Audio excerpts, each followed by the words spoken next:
Hi, welcome back. Today we're going to do a quick ramen tutorial.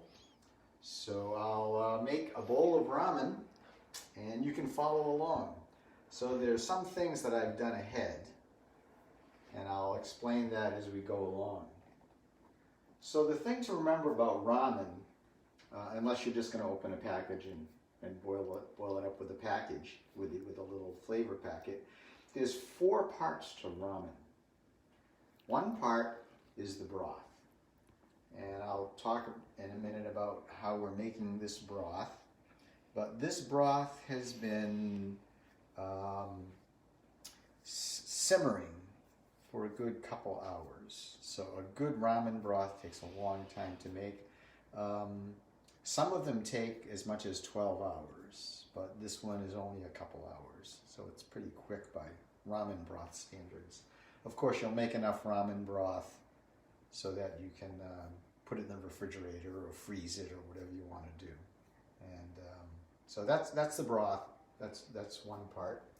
Another part is called the tara, and that's T-A-R-E. And what the tara is, it's actually the flavoring that's in the ramen. The ramen broth itself is very, very lightly flavored. It doesn't have a lot of flavor. You might say that it's a little more subtle. So tara is like a concentrate, and you can spend a lot of time to make tara, which is not what we're going to do today. The tara that we're going to use is actually a bouillon. And this is a paste bouillon. It's called Better Than Bouillon. It's really good stuff. And this one is a lobster base.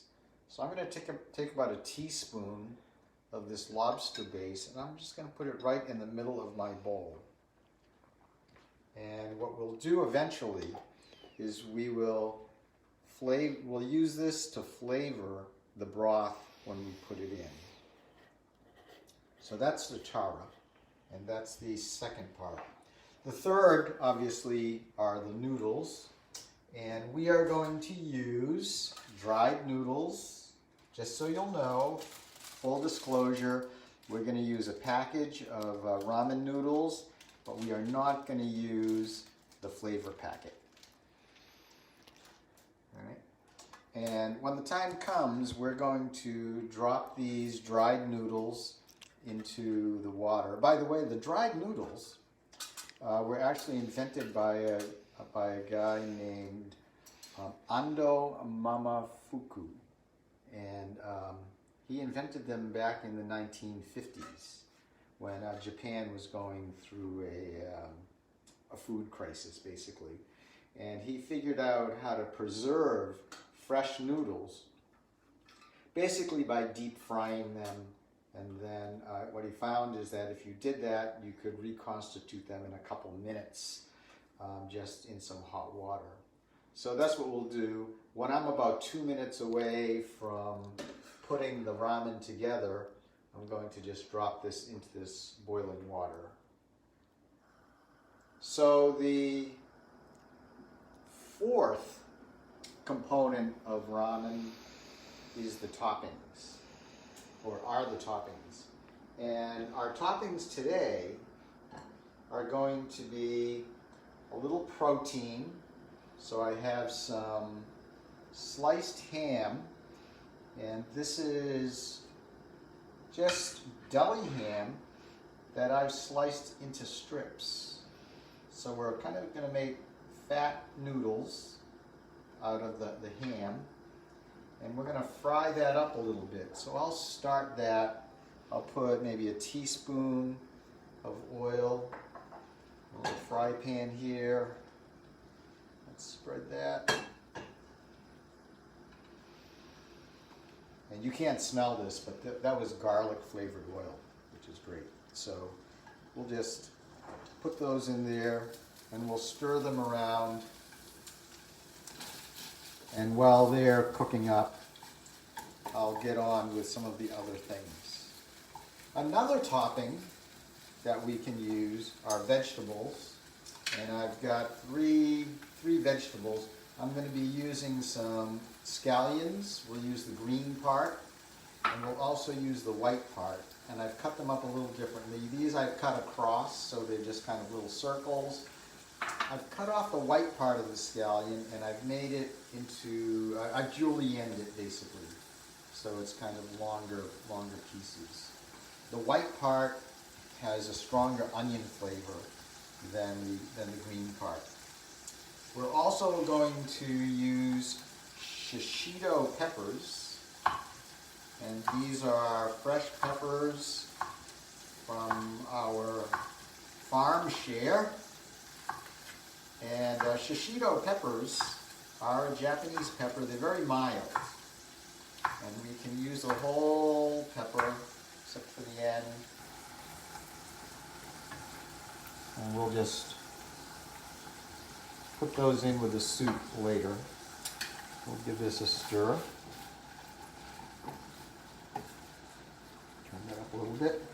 And another topping that we have will be some mushroom. And this is a baby portobello. There we go.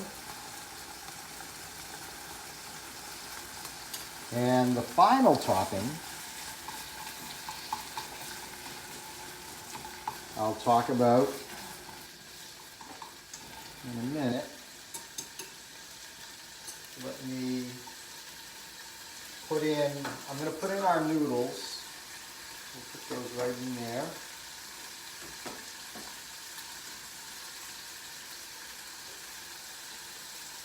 And that will take about 2 minutes to cook.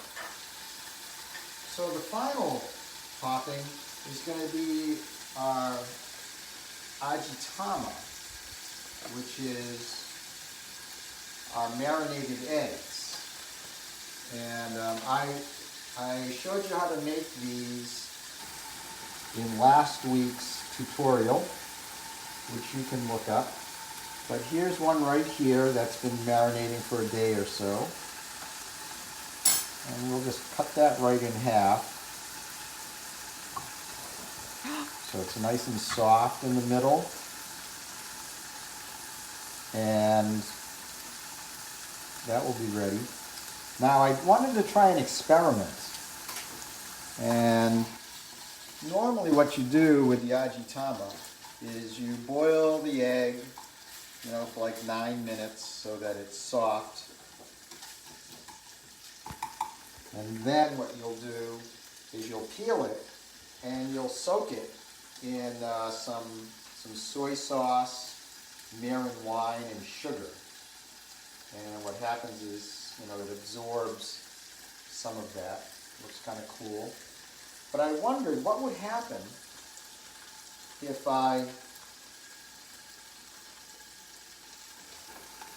didn't peel the egg, but just cracked it.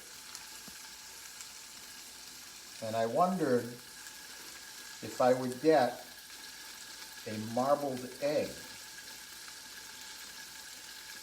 as the soy sauce was absorbed through the cracks.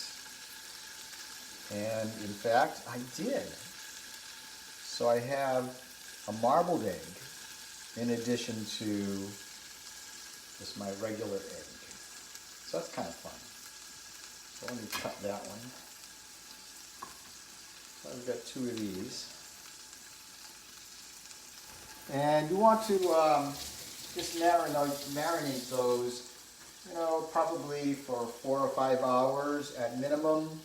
And then the maximum would be 2 days, because after that it gets too salty. And in fact, the yolk will actually start to absorb some of that salt. So my noodles are just about done. So I'm going to shut those off. You don't want to ever overcook ramen noodles. You want them to be al dente, or chewy in the middle. So that's good. So let's talk really quickly about our broth. So the broth that we're making today was actually, the broth itself is made from boiling the shells of mussels. There we go. And so we've got the flavor of the mussels in there. I also have some scallions for a little onion flavor. And this big piece here is kombu, or konbu, and it's a type of seaweed. It's kelp. And what we've learned about the kelp, other than it being very healthy for you, is that it has something called naturally occurring glutamate. And some of you might recognize monosodium glutamate, which is a synthetic form of flavoring. And it's the 5th flavor called umami.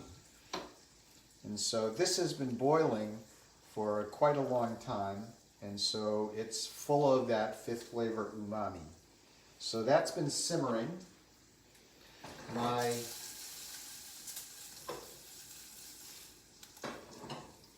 ham strips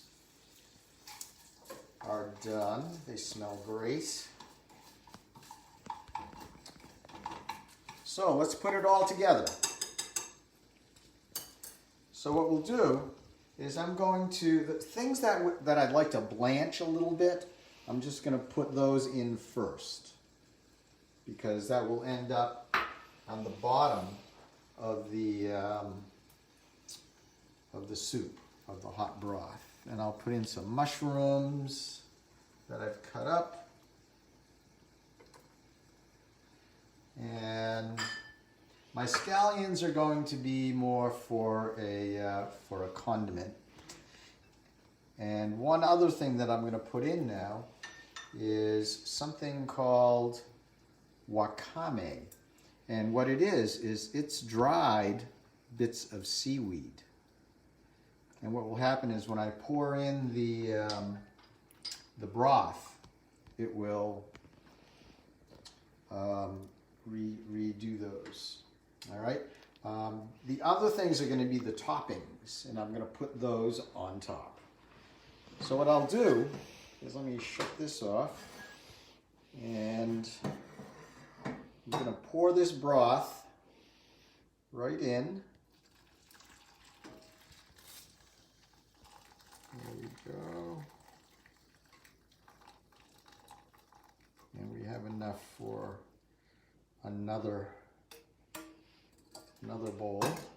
So that's nice hot broth. By the way, it's always good to pour into a warm bowl, so you don't cool things off. So let's add our noodles. There we go.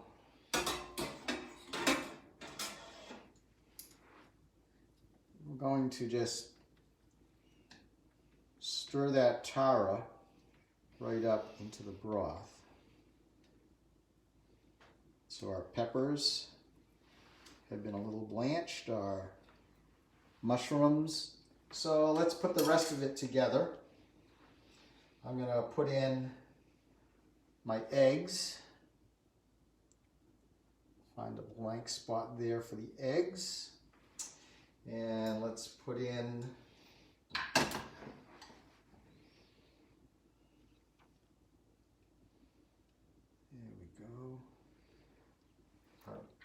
it's not our bacon, but it's our, and I'm going to just pour this right around the edge, just like that. And the last thing we'll put in will be,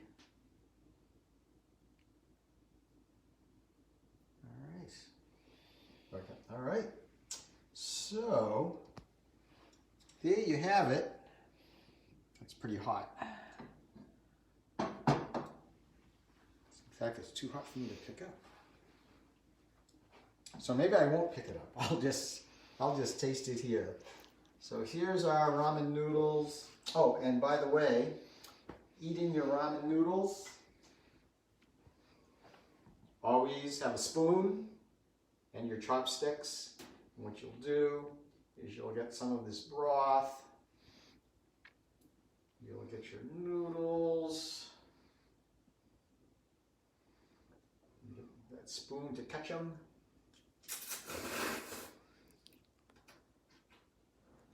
And it's good manners to slurp.